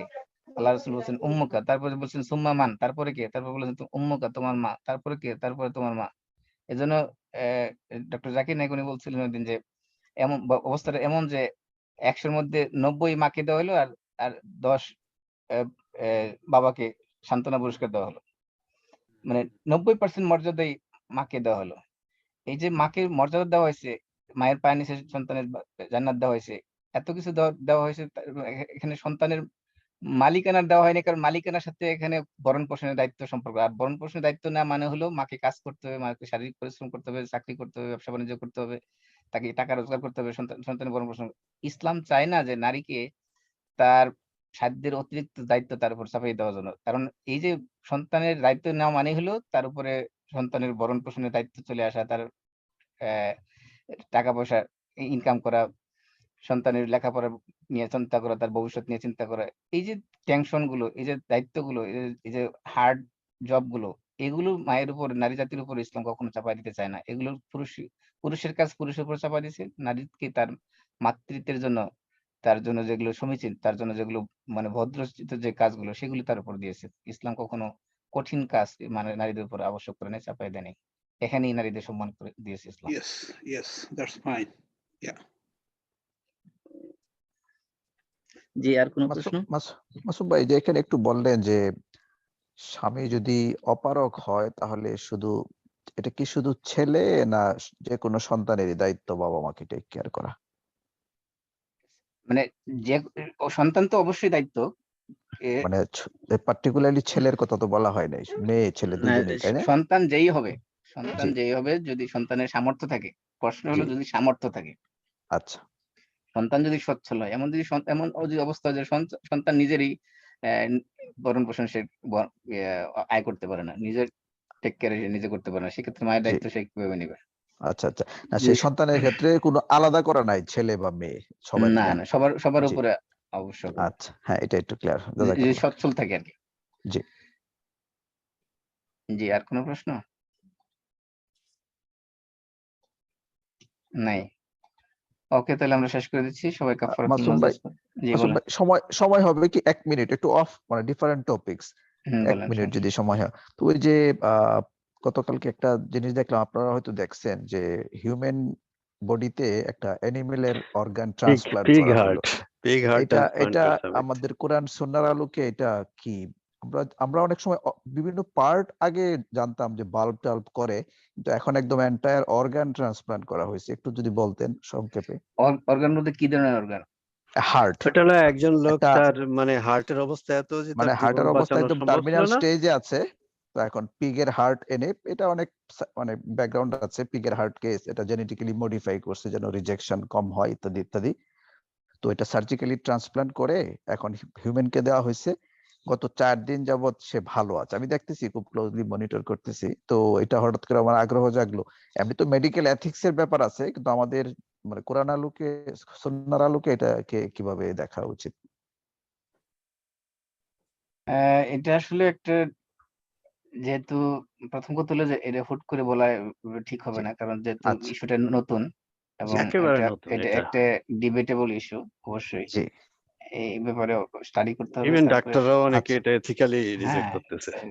প্রথম কথা হলো যে আপনার এই যে হিউম্যান ক্লোনের যে ব্যবস্থাটা আর কি, ক্লোনিং যেটা আর কি, এই ক্লোনিং নিয়ে তো অনেক ডিবেট হয়েছে। এবং সেক্ষেত্রে দেখেন সারা ওয়ার্ল্ড এর সমস্ত, শুধুমাত্র মুসলিম স্কলার না, অমুসলিমরা পর্যন্ত হিউম্যান ক্লোনিং কি করছে, নিষিদ্ধ করেছে। হ্যাঁ, যেটা জায়েজ নেই। এটা মানে ইসলামে যেটা আমরা বলছি জায়েজ নেই, তারা বলছে যে এটা ঠিক না, এটা মানুষের ক্লোনিং করা যাবে না, পশুর করা যাবে। ঠিক তেমনি ভাবে এই আপনার এই যে কৃত্রিম অঙ্গ, বা যে এখন ইদানিং মডার্ন টেকনোলজির মাধ্যমে মানুষ কৃত্রিম অঙ্গ তৈরি করতে পারতেছে, যেখানে তো আপনার এনিমেল অঙ্গ প্রত্যঙ্গ লাগানোর দরকারও নাই। যেখানে আমাদের অল্টারনেটিভ আছে হালাল ওয়েতে যাওয়ার, সেখানে তো প্রথম কথা হলো যে এনিমেল যদি এটা হারাম এনিমেল হয়, যেমন কুকুর অথবা একটা শুকর, হ্যাঁ, সেটা তো অবশ্যই একটা হিউম্যানের সাথে যায় না, কারণ একটা হিউম্যান মানুষের শরীরে যে যে পবিত্রতা, এটা তো একটা নাপাক শরীর আমার শরীরের সাথে সবসময় লেগে থাকবে, এটা তো হতে পারে না। এটা হলো একটা। দ্বিতীয় হলো ধরলাম হালাল প্রাণী কোনো, মনে করেন একটা গরুর আপনার হার্ট এনে লাগাই দিলেন ফর এক্সাম্পল, সেই ক্ষেত্রেও আপনার পশুর জিনিসটা আমার শরীরে লাগানো তো আদৌ কি কোনো প্রয়োজন আছে কিনা বা দরকার আছে কিনা? কারণ এখন যেহেতু আপনার এই যে সকল অর্গান ট্রান্সপ্লান্ট করা যায় মানুষের জি থেকে মানুষের, এগুলো তো অ্যাভেলেবল পাওয়া যাচ্ছে। আর যেগুলো আপনার অনেক ধরনের অর্গান আছে যেগুলো এখন কৃত্রিম মানুষ তৈরি করতেছে বিভিন্ন ল্যাবরেটরিতে, বিভিন্ন সায়েন্টিফিক রিসার্চ মাধ্যমে, যেগুলো নতুন করে তৈরি করে যাচ্ছে কৃত্রিম ভাবে, আর্টিফিশিয়ালি, সেগুলো তো আপনার অন্য প্রাণী থেকে নেওয়ার যৌক্তিকতাই নেই, তাই না? জি তবে এই জন্য অনেক এই বিষয় আছে। এটা জি হালাল প্রাথমিকভাবে যতটুকু আমি বলতে পারি যে এটা হালাল হওয়ার কোনো সম্ভাবনা আমি দেখতেছি না আর কি। আচ্ছা, আপনাকে জাস্ট ওই দুটা মানে আপনার হয়তো রিসার্চ করার সুবিধার্থে বলি। এক নম্বর হলো যে ওই অর্গান ট্রান্সপ্লান্টের ডিমান্ড এবং সাপ্লাই এত খুব বিগ ডিফারেন্স। তারপরে এই পেশেন্টের ক্ষেত্রে, এই পেশেন্ট না যে কোনো ট্রান্সপ্লান্ট পেশেন্টের ক্ষেত্রেই অ্যাভেলেবল কোনো ডোনার পাওয়া যায় না এক। দ্বিতীয়ত হলো যে তার আর কোনো অপশন ছিল না ট্রিটমেন্টের, তার একদম একদম টার্মিনাল স্টেজে চলে গেছিল। আর ওই মানে আর্টিফিশিয়ালি অর্গান তৈরি করার ক্ষেত্রে এখনো ওই হার্ট বা কিডনি এরকম এন্টায়ার অর্গান তৈরি করার মতো অবস্থা এখনো আসা যায় নাই। টুকটাক হচ্ছে বাট ওই পর্যন্ত করা যায় না। এটা আপনাকে আপনার ইনফরমেশনের জন্য বললাম আর কি। না, এমনিতে ইসলামের মূলনীতি একটা আছে। ইসলামের একটা মূলনীতি হলো আদ-দারুরাত তুবিহুল মাহযুরাত। এটা হলো ইসলামিক জুরিসপ্রুডেন্সের একটা গুরুত্বপূর্ণ প্রিন্সিপাল। জি সেই মূলনীতি বলা আছে দরুরাত তুবিহুল মাহযুরাত, মানে আপনি নেসেসিটি, যে যদি মানুষের জীবনে যে কোনো কাজের মাধ্যমে কোনো নেসেসিটি যদি তৈরি হয়, সেই জি নেসেসিটির কারণে তার জন্য হারাম কোনো জিনিস কি মাসলা হয়ে নাই, যায়, হারাম জিনিস তার হালাল জন্য হয়ে হালাল যায়। হয়ে যায়। আচ্ছা সেই জন্য এরকম নেসেসিটি যদি মানে দেখা দেয় যে তার জি জীবনের বাঁচানোর জন্য অল্টারনেটিভ কোনো ওয়ে নাই, সেক্ষেত্রে তো তার জন্য জি হারাম কাজটা, যেটা আমরা নিশ্চিত জানি হারাম, সেটাও তার জন্য করা জি জায়েজ আছে। জি সেটা আচ্ছা আলাদা আলাদা ইস্যু। আচ্ছা এটা আচ্ছা তো অপশন রাখাই আছে ইসলামের মধ্যে। আচ্ছা জি, আশা করি সবার কাছে ক্লিয়ার ঠিক হয়েছে। আছে, জি ইনশাআল্লাহ। ওকে, তাহলে জাযাকাল্লাহ আমরা খাইর। আবার পড়ি কাফারাতুল মাজলিস। সুবহানাকাল্লাহুম্মা ওয়া বিহামদিক, সুবহানাকাল্লাহুম্মা ওয়া আশহাদু আল বিহামদিকা, লা আশহাদু আল লা ইলাহা ইল্লা আনতা ইলাহা আস্তাগফিরুকা ওয়া আতুবু ইলাইক। আসসালামু আলাইকুম ওয়া রাহমাতুল্লাহি ওয়া বারাকাতুহু। ওয়ালাইকুম সালাম।